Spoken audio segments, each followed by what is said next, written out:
I'm so delighted to be with you. You know, I started off my career in copywriting when I was 21 years old, so I've always had a love for copywriting, a love for advertising, and I so much love and respect you for all the work that you've done to become excellent in this area. I mean, you're the best. You're the best. I was 21 years old. I did not graduate from high school. I started so far behind I thought I was first. I was working at laboring jobs for respect you for all the work that you've done to become excellent in this area. I mean, several years, and then I saw an ad in the paper. It said, copywriter requires, a beautiful ad. Copywriter required a person who can make words express and flow and motivate and excite people and everything else. I thought, that'd be a great field to get into. So I went and applied to this little advertising agency for a job as a copywriter. And they, gentleman, I still remember, very nice guy, very bright, very smart, very articulate, well-educated, well-spoken. But I didn't even know what a copywriter was. I thought a copywriter was a person who created ads and pictures and all kinds of things. I had no idea, but he was very patient with me. And he said, why do you want to become a copywriter? Have you thought of something else? Because you really don't know anything about the field. And I was kind of put off. I was selling door to door at that time. So I said, thank you very much. I appreciate it. He was very gentle with me and so on. So I went down to the library and I got a book on copywriting. And I began to read the book on copywriting. I finally understood what copywriting was, which is something that we eventually get to. And so I read, and I looked at different copy, then I read another book, and I read another book, and I began just literally totally immersed myself in studying copy, and studying the best advertisements of all time, and the way that they were written, and the various emotional appeals, and so on. And so once I figured I had a sense for it, in the city that I was working in, this agency that I'd applied to is like number 10. Okay, I also found out the rankings of various agencies. So then I went to agency number 9, and I applied for a job as a copywriter. And this time they listened, and I had written a couple of things, taken a couple of ads from the paper and rewritten them and so on. They thanked me very much, and they said that really was not what they were looking for. And I said, well, why not? They said, well, it's because of this and because of that and so on. So I said, thank you very much. I went back and I kept reading and writing, and after another month I went to the 8th largest agency. And I worked my way up the food chain. I got rejected, rejected, rejected, rejected, rejected, rejected, rejected, rejected. But each time the rejections were less. Each time they were, if we had an opening, we would hire you.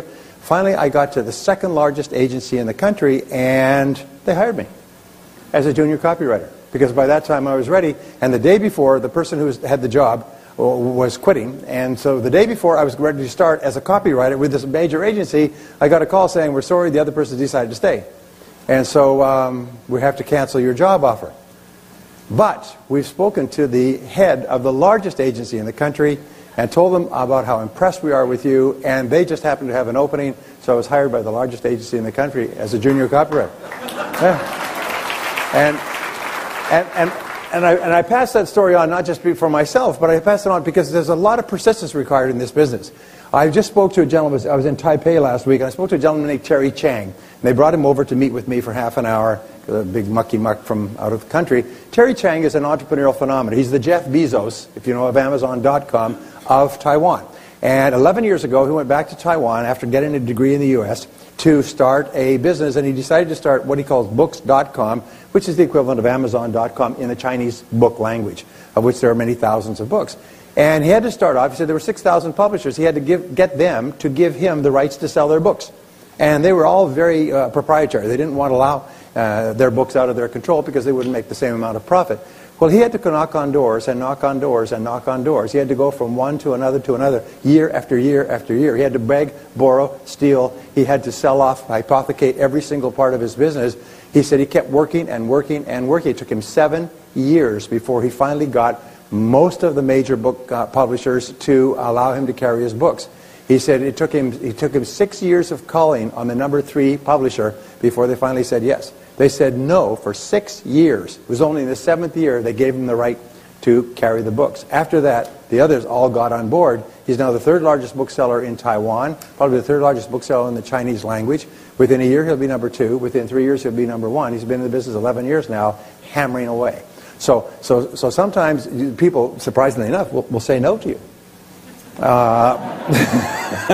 the first couple of times, and you just have to realize that you just have to keep calling back. He said if he had quit after he had been told no a few hundred times, he said he'd never accomplished anything. Now he's got 200 people. He's a phenomenon. He's written up in all the newspapers. He's wealthy. He's got a beautiful home. He says his wife just hung in there the whole time because it was real slim going for a long time, but he just never quit. And every single time I talk to a successful person, I ask them, what's the secret to your success? You know what they tell you? Is I just don't quit. I won't quit. I wouldn't quit. I just kept on. I never quit.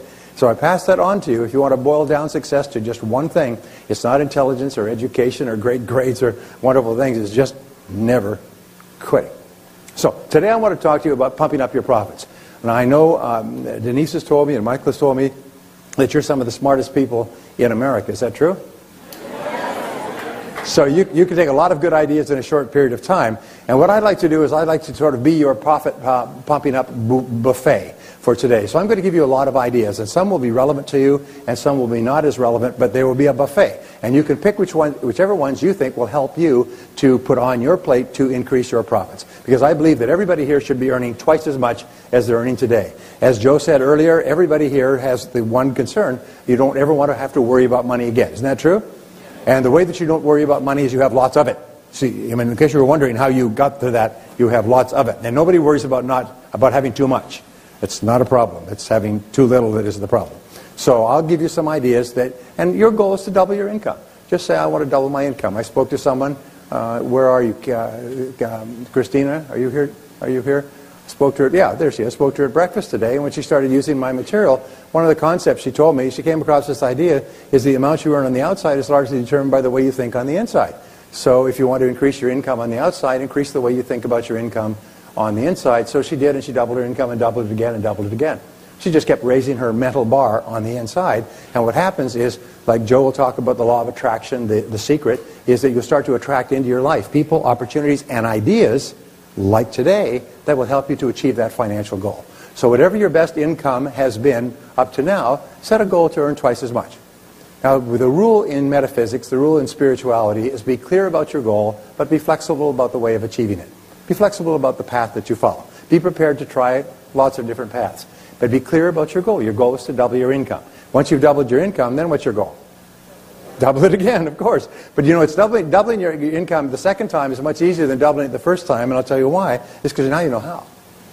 Now you know how. The great benefit that you get from increasing your income is you learn how to do it. And then you just do more and more of it and get better and better at it and get more and more results in shorter and shorter time. Well, we know today we're living in the very best time in all of human history. We're living in the very best country in the entire world. If you listen to the stuff in the politics today, it's I call this the silly season. The silly season is on, and we are beset by most ads are attack ads. 90% of ads are negative. People are saying, oh, America's in terrible shape, blah, blah, blah, blah, blah. But they're saying this for political reasons. The fact is our economy, since the tax cuts of 2003, has increased 30%. It went from a $10 trillion economy, which is 30% of the entire world, with 5% of the population, to a $13 trillion economy in 4 years.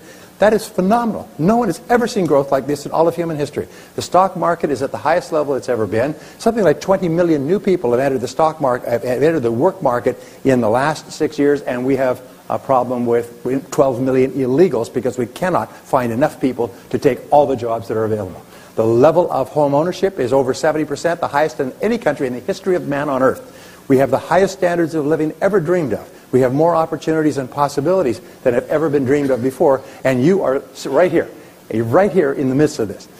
Yet, with all of this, here's what we know, is that 20% of the people make 80% of the money. When I started off my career as a young man, somebody told me that, that 20% of people make 80% of the money. I said, really?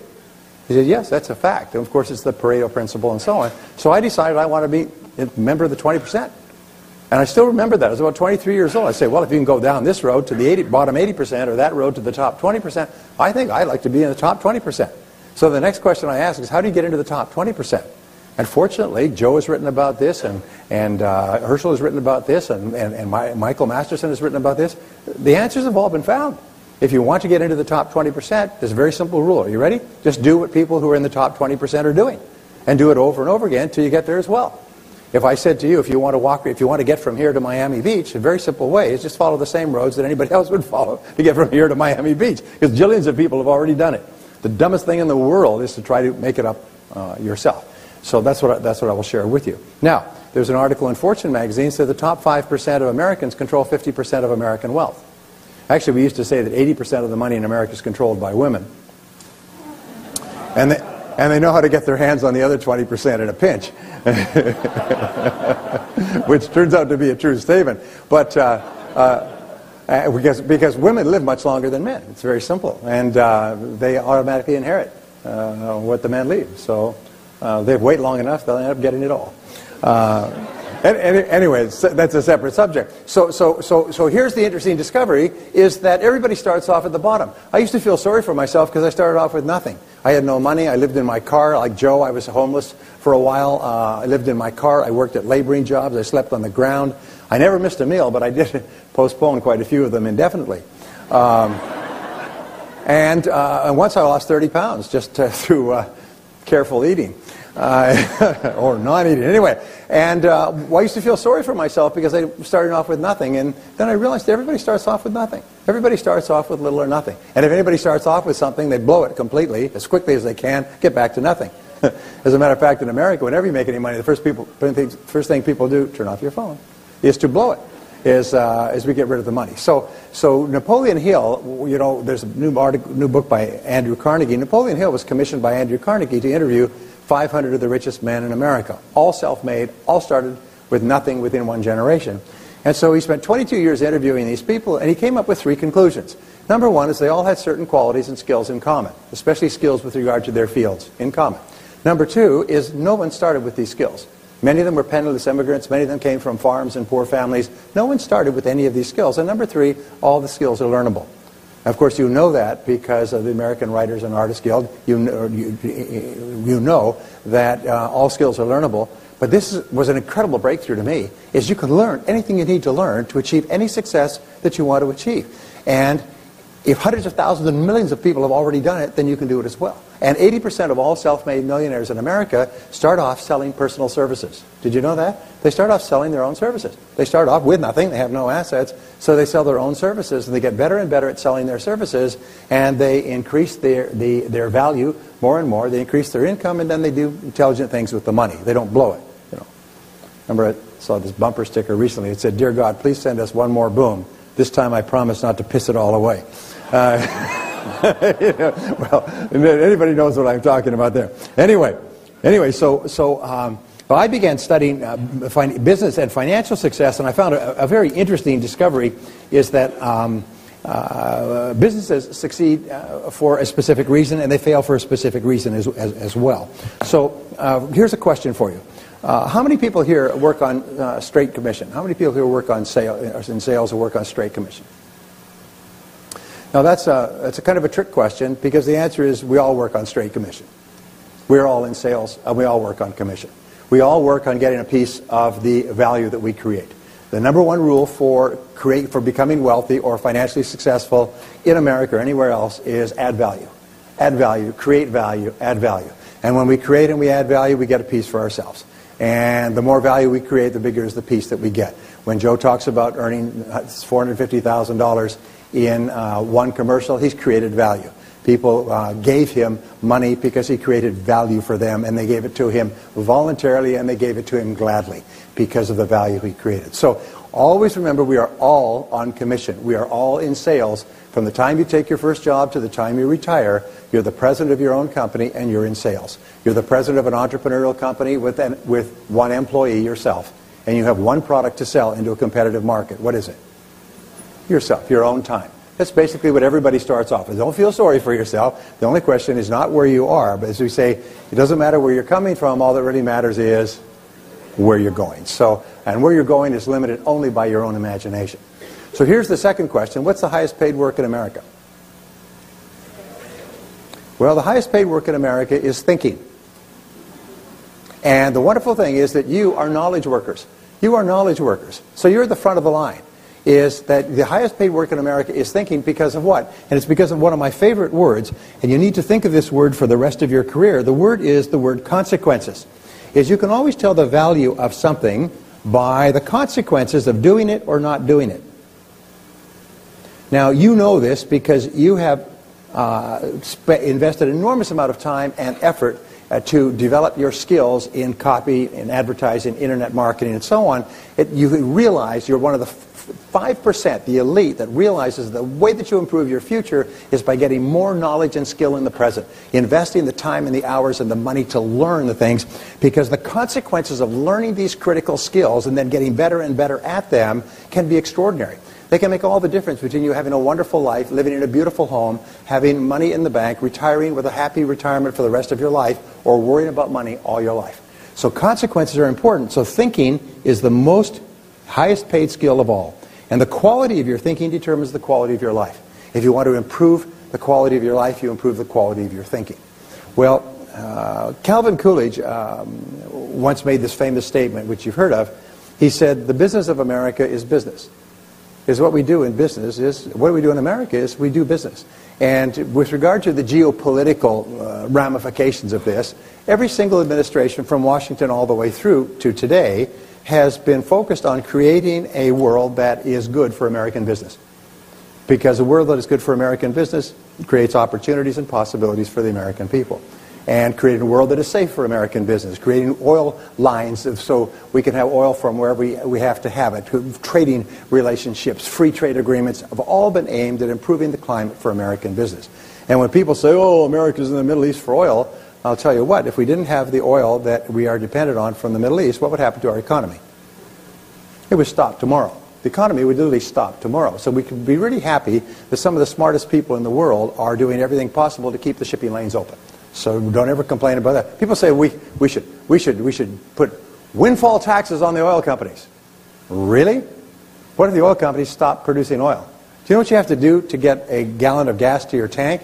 It has to be brought out from 5,000 feet underground on the other side of the world. It has to be shipped by pipeline hundreds and thousands of miles to ships. The ships have to come all the way to the U.S. They have to go to refineries where they're refracted. They have to then be put through pipelines and then sent to cities and put into pump trucks and then taken to gas stations and put under the ground. And you still pay less for gasoline than you pay for a bottle of water.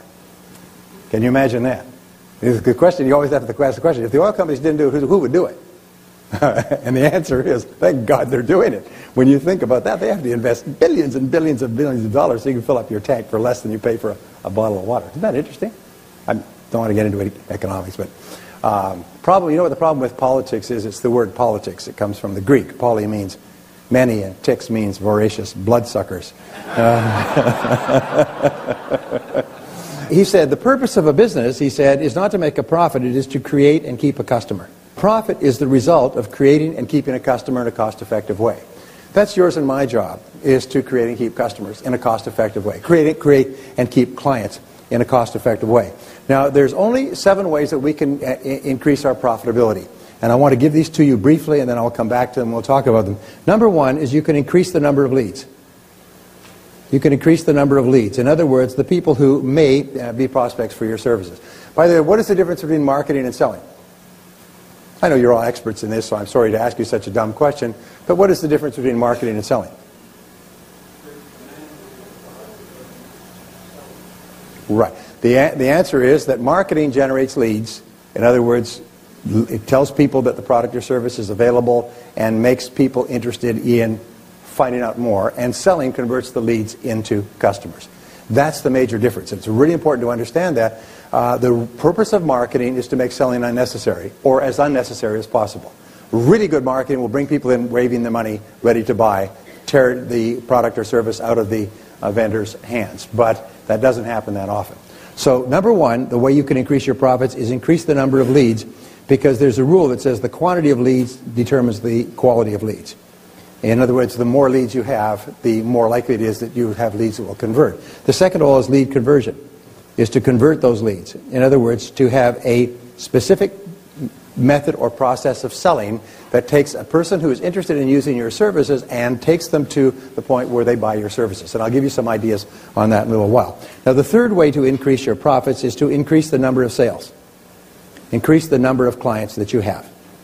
Of course, that's obvious. How do you increase the number of clients you have? Is you have more leads coming in and you convert more of those to clients. And the fourth way you can increase your profits is you can increase the size. You can increase the size of each client. so that you're actually generating higher levels of revenues from each client. And sometimes the most successful companies will have only a few clients. I worked with one company that only had 6 clients. They picked the 6 companies that they wanted to work with. It took them 3 years to get those 6 clients. That's all they wanted. They did millions of dollars worth of business. They didn't go after the rest of the market. They just picked 6. I worked with an advertising agency, did the same thing once. They looked at the 10 clients that they wanted. It took them something like 4 or 5 years to get 6 of those clients. And they were one of the most successful and profitable agencies in the business. So size of client is really important. Now, the 5th way that you can increase your profits is you can increase your profitability per client. Now, this is a really important area. And profitability means the amount of money that you earn relative to the amount of time and expense that you spend to get a client. In fact, many companies, by the way, make the mistake, many individuals and professionals are actually selling to clients where they're making little or no money. Sometimes they're losing money. And I'll explain that to you in just a second. And now the 4th way, or the 5th way, that you can increase your profitability, is, the 6th way. The 6th way is to get more resales, to get more repeat clients. And this is really important. And the number 7 is to get more referrals. So one of the things that you do on a regular basis is you give yourself a grade from 1 to 10. And you say, on a scale of 1 to 10, how good am I at lead generation? By the way, the more knowledgeable you become with regard to this, the more valuable you become as an asset to a client. Because most clients do not understand these 7 steps. So they're working here and they're working there. And sometimes one small change in one of these steps can dramatically change the financial results of a business.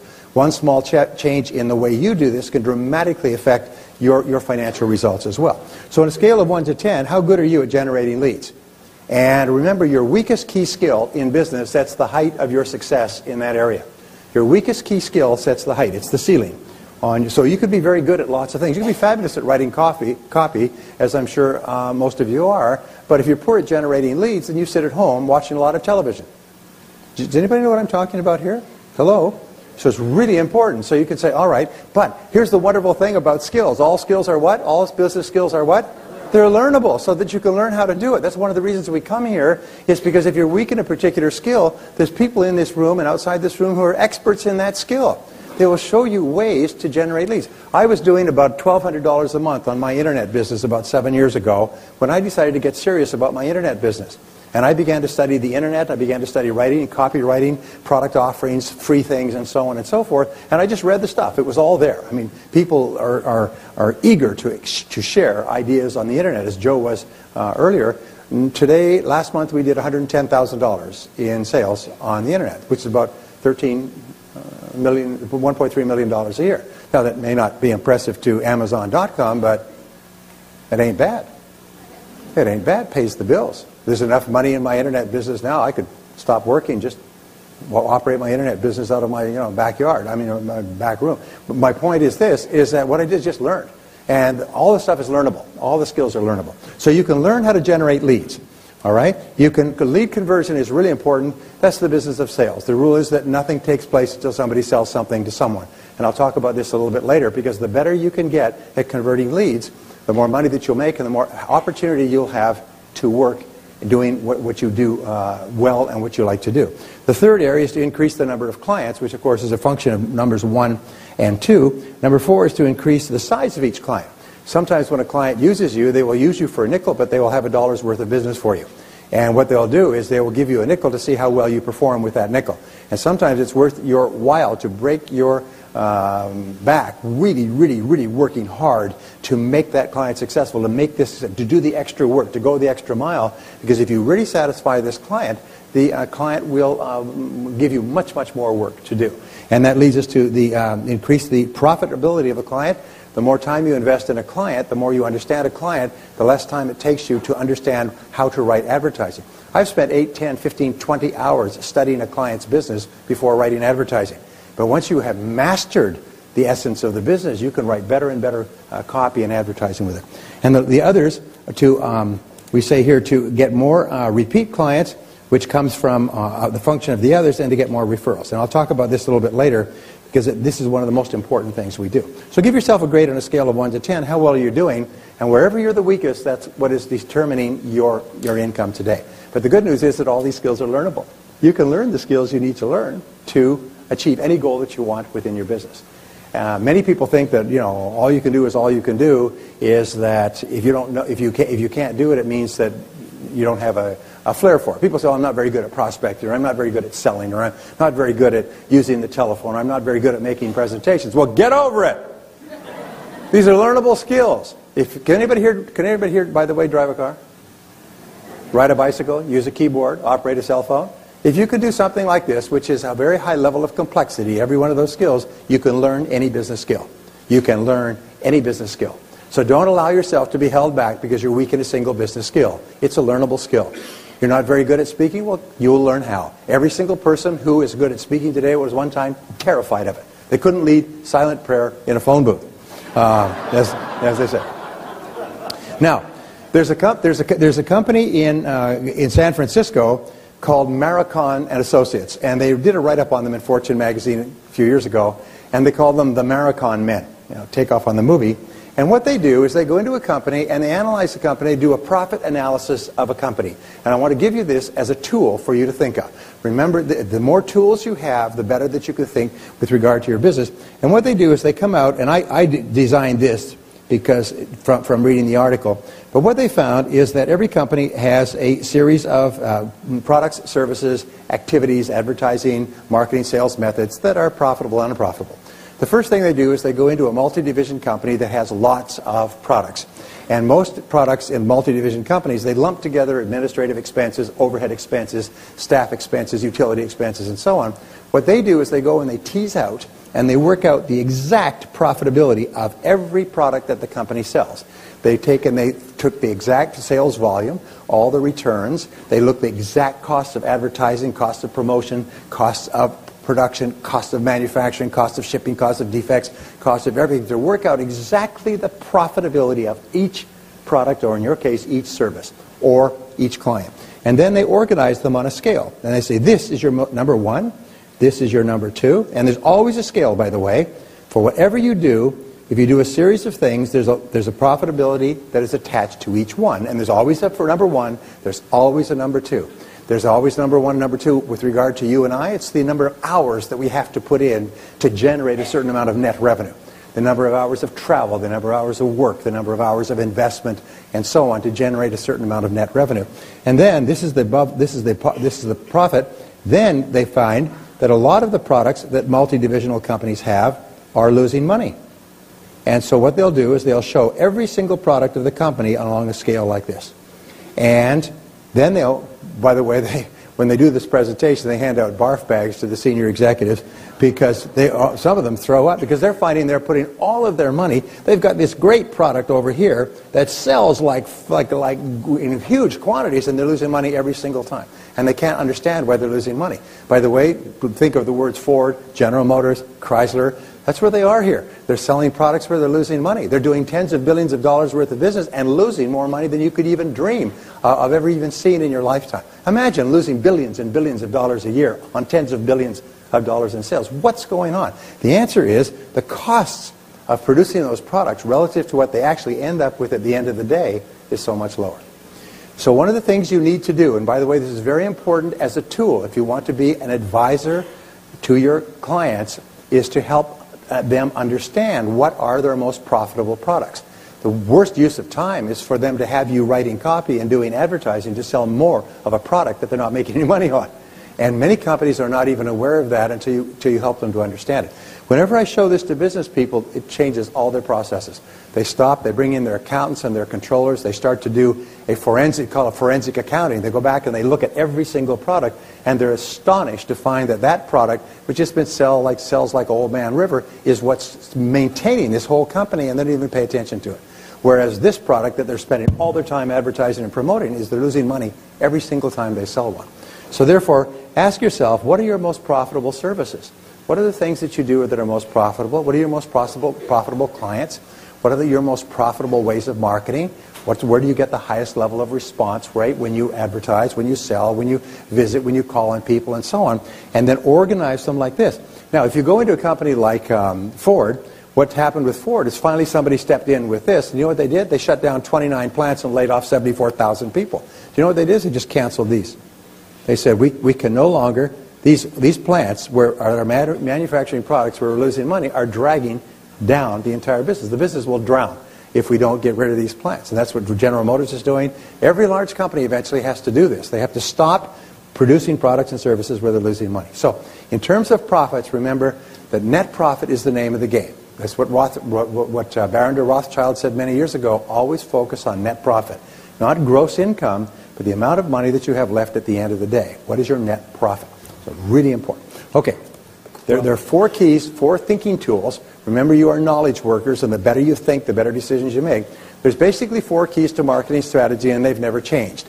And if you're ever having problems in any form, in any area of marketing and sales, it's because of a problem in one of these 4 areas.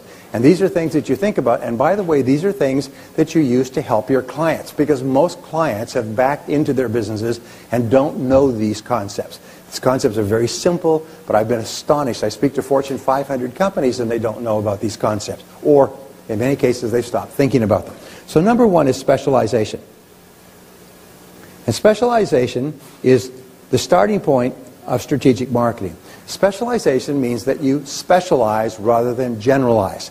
It means that you focus and concentrate. You hone in on your very best customers or your very best product and service. And there's 3 ways that you specialize. 1, you can specialize in a specific service. We can say a specific product or service. What many companies do is they find that the only way they can practice these is divide into divisions, where a particular division specializes in a specific product or service. You cannot be all things to all person. Or you can specialize in a particular industry. There are some people who specialize and all they do is work in a particular industry. But of course, the more you work in a particular industry, what happens? What happens? Come on. You get better and better and more knowledgeable in that industry. Some of the highest paid copywriters, people that get $50,000 for writing an advertising piece, I see them all the time, specialize in a specific industry. And people say, who's the best person in our industry? Well, it's this copywriter in New York, and they'll hire that copywriter and pay them anything because this copywriter has an intimate knowledge of the industry, and what he does is he adds on his specialized knowledge of that particular company and then creates copy that is worth a fortune. And here's the third, is a particular type of client. Particular type of client or customer or market. Like some people will say, I'm only going to work within the Florida area, or I'm only going to work within driving distance of my home. So they specialize in a market. I'm only going to work with this type of industry. They specialize in this industry. Because what the market pays for is expertise. They pay for you to be very, very good at what they do. There's nothing more effective, and I learned this, and Joe will tell you this, and Merrill will tell you this, the people in professional speaking. When you start off, a person calls up and says, can you speak on this subject? And you're trained to say, absolutely, I specialize in that area. And customers say, oh, really? Yes, that is my specialty. Customer service, selling, marketing, advertising, security concerns, data processing, whatever it is, that's my specialty. You know, we'll say anything to get a job when we're starting off. I know that doesn't apply to you, but so therefore specialization is the key. Now, let me ask you this question. What is the one word in selling, in business, in marketing, in your profession that more determines your sales, your level of income, your repeat business, your referrals, the home you live in, your standard of living, your house, your home, your car, the schools your family goes to, and whether you end up wealthy, financially successful, and retired in a beautiful home on the hill? What's the one word that determines all that? Can you guess? Pardon? Who said that? Credibility. You've been here before. Son of a gun. You're absolutely right. It's the most important single word in business is credibility. It's credibility. Now, Merrill, I'm sorry, Merrill? The gentleman that... Herschel. Herschel had his word. Oh, are you here, Herschel? Yes. His word was verisimilitude. Did you see that? Verisimilitude. What is that? It's another word for credibility. Is the truthfulness of what you say. So credibility is everything. Is people buy or not buy because of your credibility? Credibility means that they believe that if you make a promise, you can keep it. If you say that you will do such a thing, that you will do it on time, on schedule, and it will work. There is nothing that is more important than your credibility. And here's the rule with regard to credibility. It is this: everything counts. Everything counts. Everything counts. Everything that you do or don't do, everything that you do or fail to do, everything is a plus or a minus. Everything counts with regard to credibility. And when you specialize in a particular area, and you've done your homework in a particular area, and you're knowledgeable in a particular area, your credibility goes up. Here's an important point. Have you ever spoken to a client that says, well, leave it with me, let me think it over, and they don't hire you? Have you ever had this happen? Say yes. Of course, it'll happen all the time.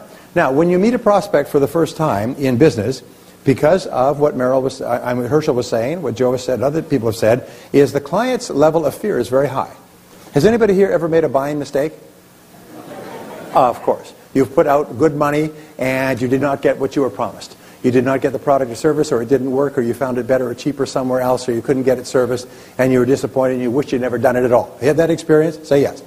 Okay, so what happens is every single person in our commercial market, Herschel was saying the average person is confronted with 3,000 ads a day. It may be 4,000 or 5,000 if you're living in a big city. What it means is that each person has made buying mistakes, and so therefore when they meet you for the first time, their fear level is very high. Their fear of making a mistake, paying too much, getting the wrong thing, being out the money, being disappointed once again, being left at the altar, being not respected in the morning.